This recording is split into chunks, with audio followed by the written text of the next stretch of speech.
Big base league 2024-25 40வது போட்டி Melbourne stars Hobart ஹரிக்கன்ஸ் கடையில் நடக்க போகுது. அதோட ஃபேண்டசி ப்ரிவ்யூ பார்க்க போகிறோம். ஸ்டார்ஸ் அண்ட் ஹோபர்ட் ஹரிக்கன்ஸ் இந்த சீசனில் அன்பிலீவபிள் டீம்ஸாக இந்த ரெண்டு டீம்ஸ் இருந்திருக்காங்க. ஹோபர்ட் ஹரிக்கன்ஸ் முதல் போட்டியில் 74 கால் அவுட் ஆனதுக்கப்புறம் கம்பேக் பண்ணுவாங்களா, இந்த டீம் இந்த மாதிரி விளையாண்டுட்டு இருக்கு, பேட்டிங் ஒரே இருக்குது அப்படின்லாம் யோசிக்கிறப்ப வேறு லெவலில் கம்பேக்கு டாப் டீமாக முடிச்சிருக்காங்க. மெல்பர்ன் ஸ்டார்ஸை பொறுத்த வரைக்கும் முதல் 5 போட்டியில் தோல்வி தான் அடைஞ்சாங்க. இதுக்கப்புறம் அவங்களுக்கு வாய்ப்பு இல்லை, தியரட்டிக்கல் சான்ஸ் இப்படிலாம் பேசிகிட்டு இருக்கும்போது மெல்பர்ன் ஸ்டார்ஸ் அன்பிலீவபிளாக கம்பேக் பண்ணியிருக்காங்க. கடந்த 4 போட்டியில் ஜெயிச்சிருக்காங்க. இந்த போட்டியில் ஜெயிச்சா உள்ள எந்த டீமையும் டிபெண்ட் பண்ணி இல்லை. ஸோ இதுதான் நம்ம பார்க்குறோம். அண்ட் அதில் ஸ்காட்சஸுக்கான வாய்ப்பு இருக்குது. ஒருவேளை ஸ்டார்ஸ் தோத்தாங்கன்னா ஸ்காட்சஸ் நம்பர் 4 ஸ்பாட்டில் இருக்காங்க, அதை அப்படியே தக்க வச்சுப்பாங்க. அண்டு ஸ்காட்சஸை உள்ளே விடக்கூடாதுன்னு ஒரு டீல் கூட பேசலாம். ஏன்னா ஸ்காட்சஸ் அந்த மாதிரி இம்பேக்டை இந்த சீரீஸில் க்ரியேட் பண்ணியிருக்காங்க. இது வரைக்கும் அவங்க செமிஃபைனல் இந்த ஸ்டேஜுக்கு டெஃபினட்டாக போயிடுறாங்க. இப்போ ஃபார்மட் மாறி இருக்கலாம், பிளே ஆஃப் அப்படிங்கிற மாதிரி. ஓவராலாக அவங்க நம்பர் 3 தான் அதிகபட்சமாக குறைஞ்சி இருந்தது. ஸோ அதனால் அவங்க உள்ளே வந்தாங்கன்னா வேலையை பார்த்துருவாங்க சாம்பியன் சைடு. ஸோ அதை மைண்ட் பண்ணிவிட்டு நீங்கள் விளையாடுங்க அப்படின்னு ஹரிக்கன்ஸுக்கு ஒரு எச்சரிக்கை கூட கொடுக்கலாம். ஏன்னா ஸ்டார்ஸை பொறுத்த வரைக்கும் மேனேஜ்மெண்ட்டாக இருக்கட்டும், அவங்களோட பேட்டிங் ஆர்டராக இருக்கட்டும், விளையாடுற விதமாக இருக்கட்டும், எப்போயுமே சொதப்ப தான் செய்வாங்க. இந்த சீசனில் செகண்ட் ஹாஃபில் கம்பேக் பண்ணியிருக்காங்க அப்படின்ற அந்த ஒரு விஷயம் தான் பெஸ்ட்டுன்னு சொல்லலாம். ஓவராலாக ஒவ்வொரு சீசன்லையும் நல்லா விளையாண்ட காலத்தில் கூட அவங்க கடைசியில் சொதப்ப தான் செய்வாங்க. அதனால் ஒரு டீல் கூட ஹரிக்கன்ஸோட பேசலாம். ஹரிக்கன்ஸ் ஈஸியாக எடுத்துகிட்டு போக மாட்டாங்க, வின்னிங் மொமெண்ட்டை கீப் பண்ணணும்னு நினைப்பாங்க. ஆனால் அவங்கள பொறுத்த வரைக்கும் இது டெட் ரப்பர் மேட்ச், ப்ராக்டிஸ் பேஸில் சில விஷயங்களை யோசிக்கலாம். சில பிளேயர்ஸ் உள்ளே வந்திருக்காங்க, சில பிளேயர்ஸ் வெளியில் போயிருக்காங்க, அதை பற்றி பேசலாம். அட்டெமசி கிரிக்கெட் 11 அப்படின்னு சர்ச் பண்ணி டெலகிராமில் ஜாயின் பண்ணிக்கோங்க. குழப்பம் இருந்ததுன்னா டாப் கமெண்ட் லிங்க் இருக்குது, கிளிக் பண்ணி ஜாயின் பண்ணிக்கோங்க. ரியல் 11 ஸ்மால் லீக்குக்கு பெஸ்ட்டான ஆப்பு. கேம்ஸ் இன்ட்ரெஸ்ட் இருக்கவங்க செம்மையாக விளையாடலாம், நிறைய ஏர்னிங்ஸ் ஏற்படுத்திக்கலாம். அதே நேரத்தில் ஃபேண்டசி ஃபார்மட்ஸ் நிறையா இருக்குது. ஃபேண்டசியில் இன்ட்ரெஸ்டிங்காக இருக்கிற விஷயங்கள் இருக்கிறதுனால பயன்படுத்திங்க. ரியல் 11 இன்ஸ்டால் பண்ணலைன்னா டாப் கமெண்ட் லிங்க் இருக்குது, கிளிக் பண்ணி இன்ஸ்டால் பண்ணி என்னோட ரெஃபரல் கோடை பயன்படுத்த மறக்காதீங்க.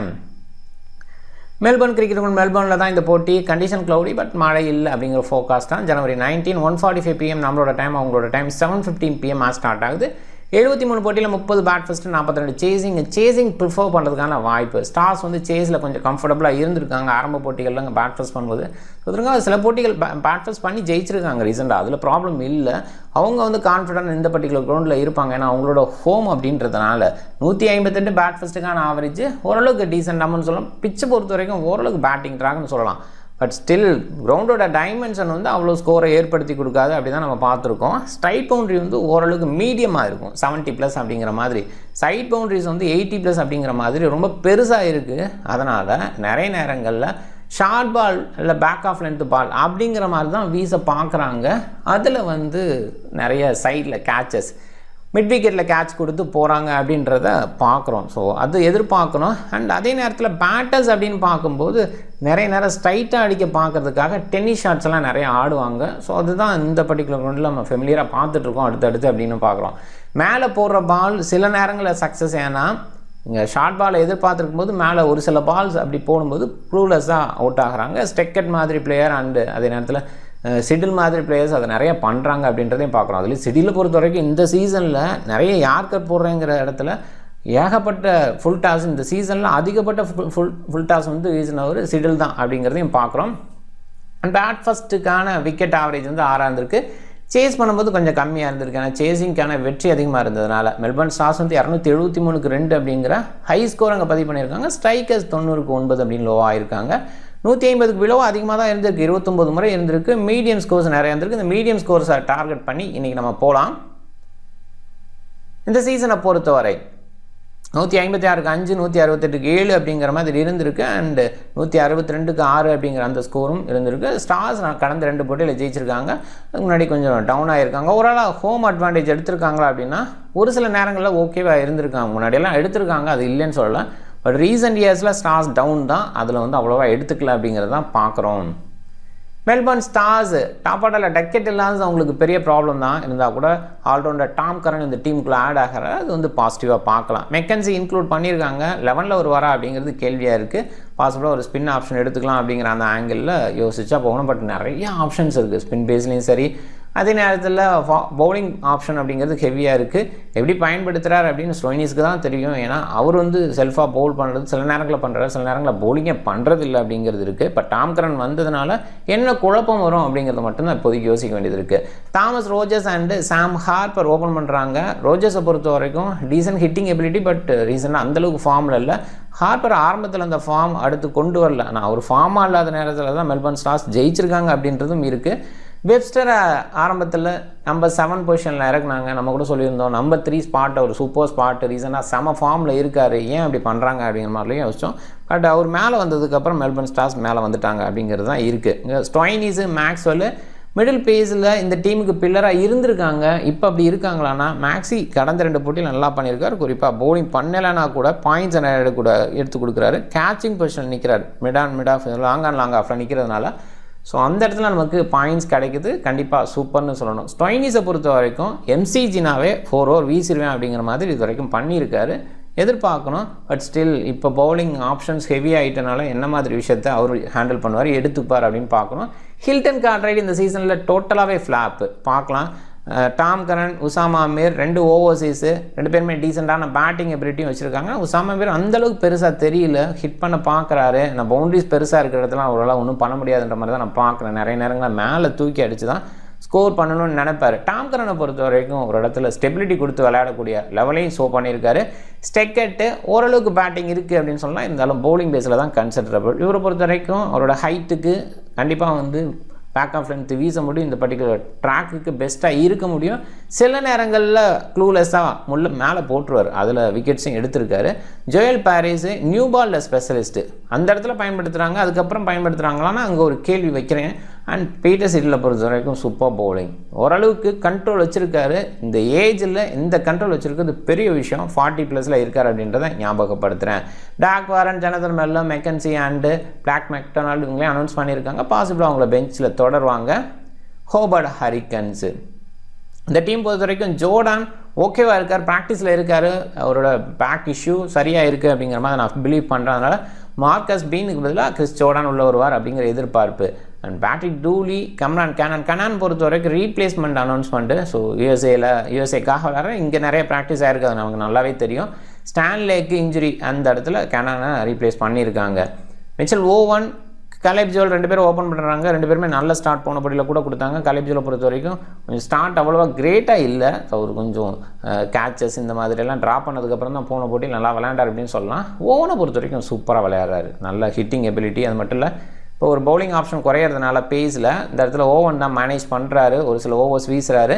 சார்லி வாக்கிம் ஓரளவுக்கு டீசன்ட் டொமஸ்டிக், பட் இங்கே அவ்வளோ பெஸ்ட்டாக இல்லை. மெக்டமெட்டை பொறுத்த வரைக்கும் சூப்பராக விளையாடுவார், மறுபடியும் கம்பேக் பண்ணியிருக்காரு, இன்ஜுரிக்கு அப்புறம் உள்ளே வராரு. இது பாசிட்டிவாக பார்க்கலாம். ஹோபர்ட் ஹரிக்கன்ஸுக்கு மிடில் ஆர்டர் இன்னுமே ஸ்ட்ராங்காக ஆகுது. Nikhil Chaudhary right hand batting, off break bowling, ஓரளவுக்கு மெக்டமெட் இல்லாத இடத்த இவர் கொஞ்சம் ஃபில் பண்ணாருன்னு தான் சொல்லணும். ஒரு ஸ்டார்ட் கொடுக்க முடிஞ்சுது, ஒரு 20+, 30+ அப்படிங்கிற ஸ்கோரை மிடில் கன்சிஸ்டண்ட்டாக கொடுக்க முடியுது அப்படின்றத பார்க்குறோம். கூடவே ஹேண்டியாக பவுலிங்லேயும் ஹெல்ப்ஃபுல்லாக இருந்தார். மாத்தி வேர்ட் டவுன் த ஆர்டர், அதுதான் ஒரு ஷூட் ஆச்சுன்னே முடிவு பண்ணிட்டாரு, கீழே வந்துட்டார். விக்கெட் கீப்பர் அந்த இடத்துல ஓகே, அவர் தான் க்ளோ ஒர்க் பண்ணுறாரு அப்படிங்கிறத பார்க்குறோம். மெக்டமெட் வந்தால் கூட மாத்தி வேர்டு தான் கண்டினியூ பண்ணுவார்னு நினைக்கிறேன். டிம் டேவிட்டு சூப்பர் ஆப்ஷன் நல்லா பண்ணியிருக்காரு. ஒரு பாயிண்டில் ஃபஸ்ட் பேட் பண்ணுற இடத்துல இந்த ஹிட்டர்ஸ் எல்லாம் நல்லா பண்ணுறாங்க அப்படிங்கிற ஆங்கிளில் டிம் டேவிட்டையும் வச்சு பார்க்கணும். ஏன்னா any time promotion after 16 over அப்படிங்கிற மாதிரி இருந்தால் மற்றவங்கள யோசிக்க மாட்டாங்க, ஹிட்டரில் இருக்கிறவங்கள யோசிப்பாங்க. பட் இந்த டீமுக்கு ஹிட்டிங் பேஸில் மாற்றி word, Tim David and Chowdhury எல்லாத்தையுமே சொல்லலாம். இருந்தால் கூட டிம் டேவிட் அளவுக்கு யாரையும் யோசிக்க முடியாது, அவர் நல்லா பண்ணியிருக்காரு. தொடர்ந்து அடுத்தடுத்து ஹரிக்கன்ஸுக்கு வெற்றியை தேடி கொடுத்துருக்காரு. ஸோ அந்த பேஸில் யோசிக்கணும். அண்ட் இவர் மிடில் ஆர்டரில் இருக்கிறது ஹரிக்கன்ஸுக்கு ரொம்பவே பாசிட்டிவாக இருக்கிறதையும் பார்க்குறோம். கிறிஸ் ஜோர்டான் பேட்டிங்லேயே ஓகே பண்ண முடியும். அண்ட் எல்லிஸும் அந்த ஒரு விஷயத்தை நான் 2 பேருமே கொஞ்சம் ரன்ஸ் கொடுப்பாங்க. இந்த சீசன் கொஞ்சம் கண்ட்ரோலாக அவங்கள்ட்ட இருக்குது. ரிலே மெரிடிட்டு சூப்பர் பவுலர், நல்லா பவுலிங் கொடுத்துருக்காரு. குறிப்பாக ஸ்டார்ஸுக்கு எகென்ஸ்டாக அவரோட நம்பர் ரொம்பவே சூப்பராக இருக்குது. 20 விக்கெட் ஸ்டார்ஸுக்கு எகென்ஸ்டாகவே எடுத்திருக்காரு. பீட்டர் ஹட்சோக்லூ ஓரளவுக்கு நல்ல பவுலிங், பட் எந்தளவுக்கு பயன்படுத்துவாங்கங்கிறது ஒரு கேள்வியாக வைக்க வேண்டியது இருக்குது. போன போட்டியில் அப்படியே ஒரு விஷயம் நடக்கல, 2 ஓவர் தான் கொடுத்தாங்க. ஸோ பார்க்கணும். அண்ட் ஸ்பின் பேஸில் எடுக்கிற மாதிரி இருக்குது, கொஞ்சம் டவுனாக இருக்குது அப்படின்னா பீட்டர் ஹட்சோக்லூ கொஞ்சம் ஓவர்ஸாக போடலாம். பேட்டிங் டெப்த்து செகண்ட் வரைக்கும் இருக்குது. செகண்ட் யோசிக்காட்டி கூட உசாமா மீர் அப்படிங்கிற அளவுக்கு யோசிக்கலாம். இங்கேயுமே கிறிஸ் ஜோர்டான், எல்லிஸ் வரைக்கும் இருக்குன்னே சொல்லலாம். ஸோ அந்த அளவுக்கு இங்கே பேட்டிங் டெப்த்து. பட் குவாலிட்டி பேஸில் மிடில் இருக்க வெப்ஸ்டர், ஸ்டோயினிஸ், மேக்ஸி, கார்ட்ரைட்டை கூட வைக்கணும். பட் இப்போ அவர் இருக்கிற ஃபார்முக்கு வைக்க முடியல. டாம் கரன் அப்படிங்கிற மாதிரி இங்கே. ஸோ இந்த சைடு யோசிக்கும் போது மெக்டமெட்டு, ஸோ கண்டிப்பாக அகேன்ஸ்ட் ஸ்டார்ஸ் அதிகபட்ச ஸ்கோர் அடித்தவர் பென் மெக்டமெட்டு தான். ஸோ அந்த பேஸில் பார்க்கணும். அது மட்டும் இல்லை, ரீசன் 6 மேட்சஸ்ன்னு பார்க்கும்போது 450 அதில் அடிச்சிருக்காரு. அதில் 90+ ஒரு ரன்னும் இருக்குது. ஸோ அந்த இடத்துலையுமே நம்ம பென் மெக்டமெட் அகேன்ஸ்ட் ஸ்டார்ஸ் பெஸ்ட்டாக இருந்திருக்காருன்னு அண்டர்ஸ்டாண்ட் பண்ணிக்கலாம்.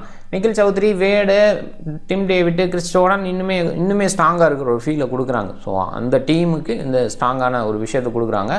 ஜென்ரலாக ஹரிக்கன்ஸ் இந்த மாதிரி மிடில் பேஸில் இருக்கிறாங்க அப்படின்னா கூட பர்ஃபார்ம் பண்ணுவாங்களா அப்படிங்கிறது கேள்வி. பட் இந்த சீசனில் பர்ஃபார்ம் பண்ணுறாங்க. ஸோ அதுதான் இங்கே பதிலாக இருக்குது. அது மட்டும் இல்லை, டாப் ஆர்டரில் ஒரு நல்ல ஸ்டார்ட் அப்படிங்கிறத மிச் ஓவன் அண்டு ஜுவல் கொடுக்குறாங்க. சார்லி வாக்கின் கொஞ்சம் டவுனாக இருக்காங்க. ஜுவலும் பார்த்திங்கன்னா அந்தளவுக்கு பெஸ்ட்டாக இல்லைன்னா கூட ஓவன் ஒரு பக்கம் ஃபுல்லாக கம்ப்ளீட்டாக பவர் பிளே யூட்டிலைஸ் பண்ணுறாரு. இந்த மாதிரி யோசிக்கும்போது ஹரிக்கன்ஸ் மறுபடியும் அட்வான்டேஜ் கூட எடுத்துக்கலான்னு தோணுது. பார்க்கணும். என்னை பொறுத்த வரைக்கும் ஸ்டார்ஸ் அவங்களோட ஹோம் அட்வான்டேஜ் எடுத்துப்பாங்க. இப்போ இருக்கிற அந்த வின்னிங் மோட் அப்படியே அழகாக போயிட்டுருக்கு. அதை எடுத்துப்பாங்கன்னு தோணுது. அது நேரத்தில் வெப்ஸ்டர் மாதிரி பிளேயர் டாப் ஆர்டரில் வந்திருக்கிறது பெரிய பாசிட்டிவ், நல்லா அவன் பண்ணிகிட்ருக்காரு அப்படிங்கிறது இருக்குது. ஸோ கண்டிப்பாக பெரிய ஃபைட்டு, ஒரு க்ளோஸ் மேட்சாக இருக்கும். அதில் எந்த டவுட்டுமே கிடையாது. அண்டு எண்ட் ஓவரில் கண்ட்ரோல் பண்ணுறதுக்கு டாம் கரன் வந்திருக்குது. அதே நேரத்தில் எண்ட் ஓவரில் ஃபினிஷ் பண்ணி பேட் பண்ணுறதுக்கும் டாம் கரன் வந்திருக்கு. பெரிய பாசிட்டிவாக பார்க்கலாம். பவுலிங் ஆப்ஷன்ஸ் ரொம்பவே ஹெவி ஸ்டார் சைடுன்னு போகும்போது வெப்ஸ்டர், ஸ்டோயினிஸ், மேக்ஸியை விட்டுருவோம். ஏன்னா மேக்ஸியை பொறுத்தவரை இன்ஜுரி கன்சர்னில் அவர் பவுல் பண்ண மாட்டார். ப்ராப்பர் 5 பவுலர்ஸ் அப்படிங்கிற மாதிரி இருக்குது. மேபி ஜோயல் பாரிஸுக்கு பதிலாக ஒரு பேட்டரை இன்க்ளூட் பண்ணலாம் அப்படிங்கிற அந்த ஆங்கிள் எதுவும் யோசிக்கிறாங்களா? அது மாதிரி யோசிக்கணும். ஏன்னா ஜோயல் பாரிஸ் நியூ பால் எடுத்து வீசுவார், நிறைய நல்ல பவுலிங் கொடுத்துருக்காரு. பட் அவர் நியூ பால் வீசுறது ஒரு பாசிட்டிவாக பார்ப்பாங்க. ஏன்னா டாப் ஆர்டரில் ஓவனை க்ளோஸ் பண்ணுறதுக்கு ஒரு பாயிண்ட்டாக யோசிக்கலாம் ஜோயல் பாரிஸ் வச்சு. ஸோ அதனால் அதே 11ஓட போவாங்க. பட் பவுலிங் ஆப்ஷன் எப்படி பயன்படுத்துவாங்கிறது கேள்வி தான். அதில் ஸ்டோயினிஸ் வேறு அவர் இந்த பர்டிகுலர் கிரவுண்டில் 4 ஓவர் வீசுவேன்னு அடம் பிடிப்பார், எடுத்துப்பார். ஸோ அந்த இடத்துல யார் ஓவர் குறையும் அப்படிங்கிறதும் கேள்வியாக இருக்குது. ஃபுல் கோட்டை Tom Curran, Usama Mir, Steketee and Siddle பார்க்கணும். And Tom Curran, Peter Siddle end over வீசுறதுக்கான வாய்ப்பு.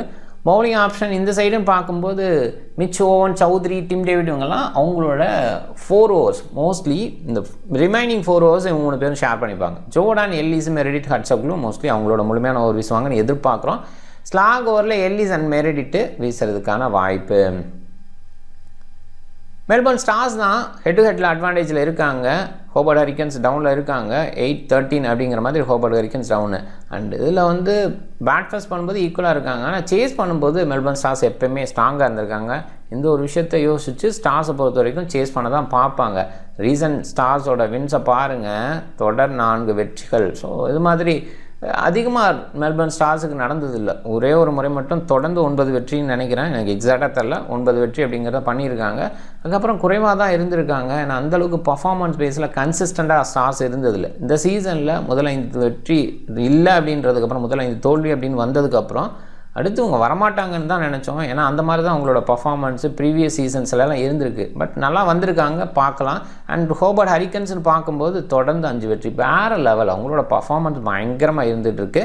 அண்டு கடந்த 10 போட்டி இந்த 2 டீமுக்கு இடையிலன்னு பார்க்கும்போது மிக்சடாக தான் இருந்திருக்கு. ஹரிக்கன்ஸ் ஸ்டார் அப்படிங்கிற மாதிரி தான் மிக்சடாக இருந்திருக்கு.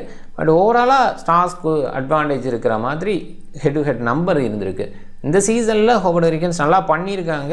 ஒரு பயங்கர ஃபைட்டாக இருக்கும். எனக்கு இந்த டீம் ஜெயிக்கும்னு சொல்ல முடியல. அந்தளவுக்கு தான் 2 டீம்ஸுமே இருக்காங்க. பார்க்கலாம். டாப் 14 என்னோட மைண்டில் மிச் ஓவன் பவுலிங் ஆப்ஷனாகவும் இருக்கார். அதே தான் வெப்ஸ்டர், அதே தான் ஸ்டோயினிஸு, 3 பேருமே ஆல்ரவுண்டர்ஸு. மெக்டமெட்டு இந்த பர்டிகுலர் டீமுக்கு எகென்ஸ்டாக பெருசாக அடிச்சிருக்கார். ரீசன்ட் ஸ்கோர்ஸும் ரொம்பவே சூப்பராக இருக்குது. மேக்ஸி ஃபஸ்ட் இன்னிங்ஸாக இருந்தால் டெஃபினட்டாக எடுக்கணும். செகண்ட் இன்னிங்ஸாக இருந்தால் மிஸ் பண்ணலாம். ஏன்னா நிறைய பேர் கேப்டனாக ட்ரை பண்ணுறாங்க. நீங்கள் கிராண்ட் லீக் ட்ரை பண்ணும்போது மேக்ஸி மிஸ் பண்ணி ட்ரை பண்ணலாம். ஒரு கேச்சிங் பொசிஷன் நிற்கிற சில பாயிண்ட்ஸ் எடுத்து கொடுத்துற ஏதாவது ஒன்று பண்ணிடுறாரு. அது இல்லைன்னு சொல்லலை. பட் ஸ்டில் பேட்டிங் வராமல் போகிறாரு, டாப் ஆர்டர்லேயே ஃபினிஷ் பண்ணுறாங்க. இது மாதிரி சில டெம்ப்ளேட் பேஸில் மேக்ஸியை யோசிச்சு பார்க்கலாம். Nikhil Chaudhary, Tom Curran bowling batting ரெண்டுமே பண்ணுவாங்க. டிம் டேவிட்டு பாசிபிளாக ஃபர்ஸ்ட் பேட் பண்ணுற மாதிரி தான் ப்ரொமோட் பண்ணுவாங்க. செகண்ட் பேட்லேயும் ரன்ஸ் அதிகமாக இருக்குது, பால்ஸ் கம்மியாக இருக்குன்னா அப்பயுமே ப்ரொமோட் பண்ணுவாங்க. இந்த மாதிரி இடத்துல டிம் டேவிட் கேமுக்குள்ளே வராரு. அண்ட் அவரோட ஹைட்டுக்கு கேச்சிங் பொசிஷன் நிற்கிற எதுவுமே பாசிட்டிவாக பார்க்கலாம்.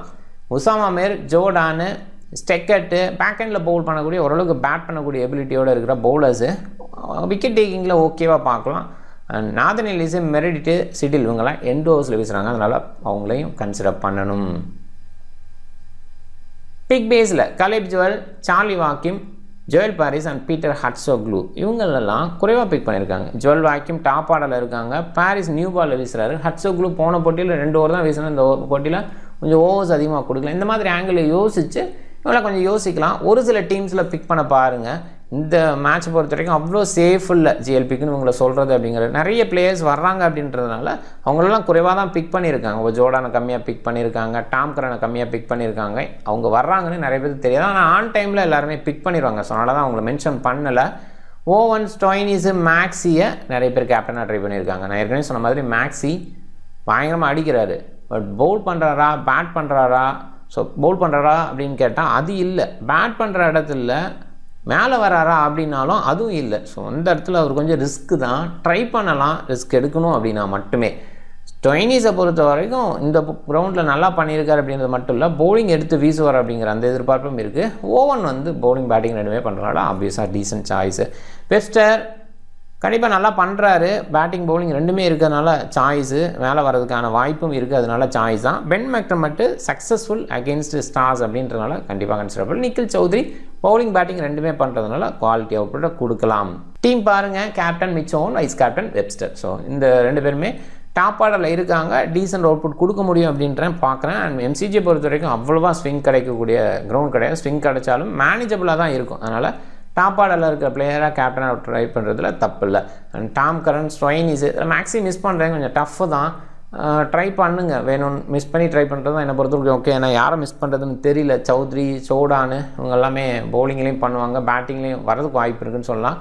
ஸ்டெக்கட், ஸ்டிடில் மோஸ்ட்லி அவங்களோட ஓவர்ஸ் எடுத்துப்பாங்க. மெரிடிட் அண்ட் எல்லிஸ் நல்லா பண்ணிகிட்ருக்காங்க. ஸோ இந்த பேஸில் யோசிக்கும் போது மேக்ஸிக்கு இடம் இல்லையோ என்னோடய டீமில் அப்படின்னு யோசிக்க தோணுது. பட் ஃபஸ்ட் பேட் பண்ணுற மாதிரி இருந்தால் பிளைண்டாக எடுத்துறது நல்லது. அவர் கேட்சிங் பொசிஷனில் பாயிண்ட் எடுக்கிற அப்படின்றது மட்டும் இல்லை, ஃபஸ்ட் பேட்டில் ஒரு 30+ எடுத்தாவே 2 விக்கெட் எடுத்ததுக்கான பாயிண்ட்ஸ் எடுத்து கொடுக்க முடியும். ஸோ அதை அவர் ஈஸியாக பண்ணிடுறாரு.